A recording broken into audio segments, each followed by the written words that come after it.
ډاکټر ذاکر نايک پوښتنه: آیا د سيکانو د مذهب بنسټګر ګورو نانک مسلمان و؟ ژباړه ډاکټر نیک محمد ویال.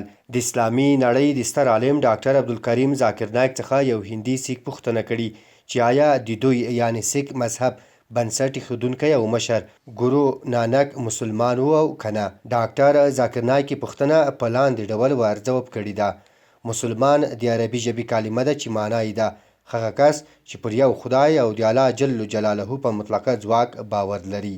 سیکان پر لسو لارښوونکو یا مذهبي مشرانو باور لري چې لومړی بنسټ ایښودونکی ګورو نانک او وروسته یې ګورو ګوبیند و.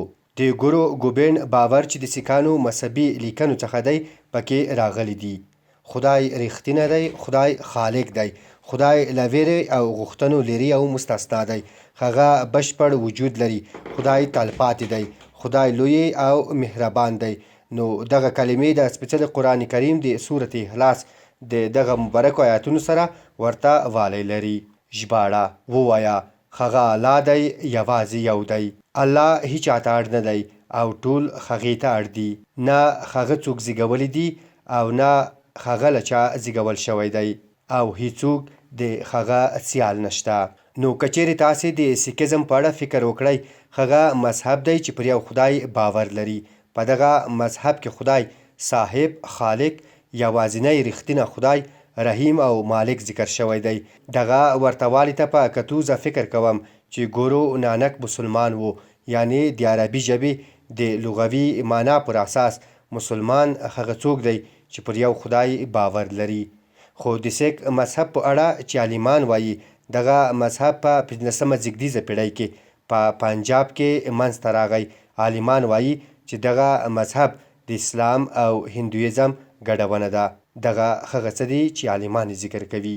نو په دې اساس ګورو نانک باور درلود چې خدای د چا څخه نه ده پیدا شوی، خدای ته ورته انځور او کس شتون نه لري، خدای له ټولو زورور دی. خو په ځانګړي ډول ما یعنی ذاکر نايک د ګورو نانک په اړه نه دي لوستلی چې هغه پر الله جل جلاله او حضرت محمد مصطفی صلی الله علیه وسلم باور درلود او کنه. پورته ذکر شوي ځانګړنو ته په کتو ګورو نانک مسلمان و، خو دا نه ده معلومه چې هغې ایمان درلود او کنه. لا بده مرغه د وخت په تېرېدو سره لاسوهنې شوي. د بیلګې په ډول که چیرې له ما یعنی ذاکر نايک څخه د حضرت عیسی علیه السلام او حضرت ابراهیم علیه السلام په اړه پوښتنه وشي، نو زه به پرته له شکه ووایم چې دوی مسلمانان وو. دا ذکر په انجیل او سپېڅلي قرآن کریم کې راغلی دی.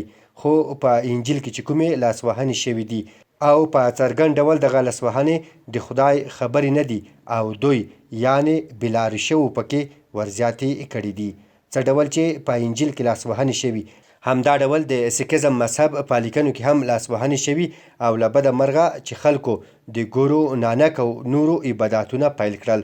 نو که چیرې د سیکانو اوسنۍ کړنې او عبادتونه په نظر کې ونیول شي، نو د دوی مذهبي مشر مسلمان نه و او نه دی.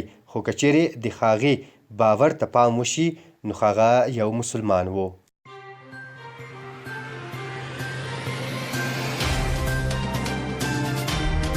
د افغانستان نړۍ او سیمې د مهمو خبرونو، پیښو او جریانونو په اړه د تازه، پر وخت او دقیقو خبرونو لپاره د روحي ویبپاڼې د یوټیوب چینل لایک او سبسکرایب کړئ ترڅو زموږ نوي او تازه ویډیوګانې پر وخت درته ورسیږي.